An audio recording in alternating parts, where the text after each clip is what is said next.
Monsieur le Président de l'Assad, Mesdames, Messieurs les invités, Mesdames, Messieurs les partenaires techniques et financiers, Mesdames, Messieurs de la presse, le diabète est un problème majeur de santé publique qui a atteint des proportions alarmantes.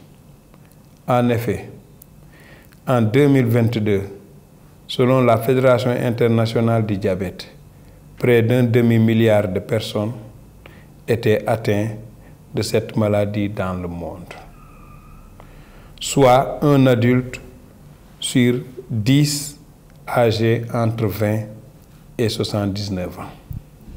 D'après les projections, en 2045, 745 millions de personnes seront touchées par cette pathologie si aucune action n'est faite. L'Afrique est très concernée par ce fléau, car 80% des nouveaux cas devraient survenir dans les pays en développement.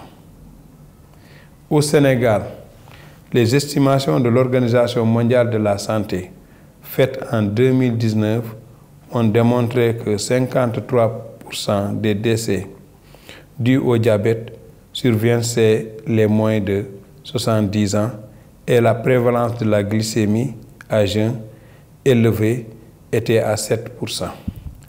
Les données de la première enquête STEP ont fait état que 44% de la population adulte ne connaissait pas leur statut diabète, ce qui pourrait expliquer le nombre important de malades diagnostiqués au stade de complication.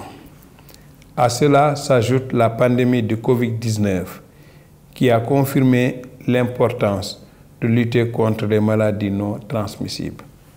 En effet, 97% des décès sont dus à une comorbidité aux maladies non transmissibles Covid, le diabète occupant la deuxième place avec 28% et l'association HTA Diabète 13%. Ainsi, le ministère de la Santé et de l'Action sociale salue le travail remarquable de la société civile, des experts et magnifie l'excellent travail abattu par l'Association sénégalaise de soutien et d'assistance aux diabétiques.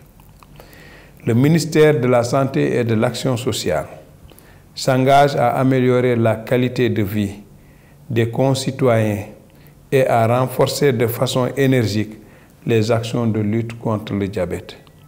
À cet effet, il a été mis en place un plan d'accélération de la lutte contre les maladies non transmissibles 2023-2025 intégrant la lutte contre le diabète. De même, pour améliorer la prise en charge du diabète, le pays est aussi en train de renforcer les mesures de dépistage et de détection, surtout à travers leur intégration dans les soins de santé primaires, notamment dans tout le pays.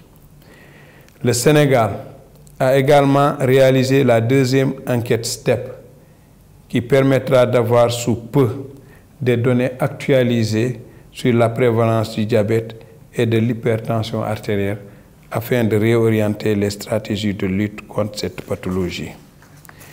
Par ailleurs, les documents de normes et protocoles de prise en charge du diabète et de l'hypertension artérielle sont élaborés avec des algorithmes pour une prise en charge harmonisée à tous les échelons de la pyramide sanitaire. S'agissant du traitement, la subvention de l'insuline est maintenue à 500 millions de francs CFA, facilitant ainsi l'accès au traitement.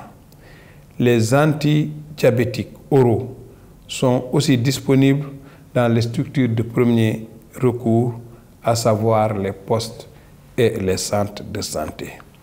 La communication étant primordiale, des avancées considérables ont été réalisées et surtout le programme M-Diabète qui, à l'heure de la digitalisation, permet de toucher un plus grand nombre de malades, leurs familles et les professionnels de santé. En plus, il est prévu dans un partenariat public-privé, de renforcer les programmes de sensibilisation, d'éducation et de dépistage. Toutefois, malgré les efforts réalisés, il est important d'accroître les financements de la lutte contre le diabète dans tous les segments de la prise en charge. Je vous remercie de votre aimable attention.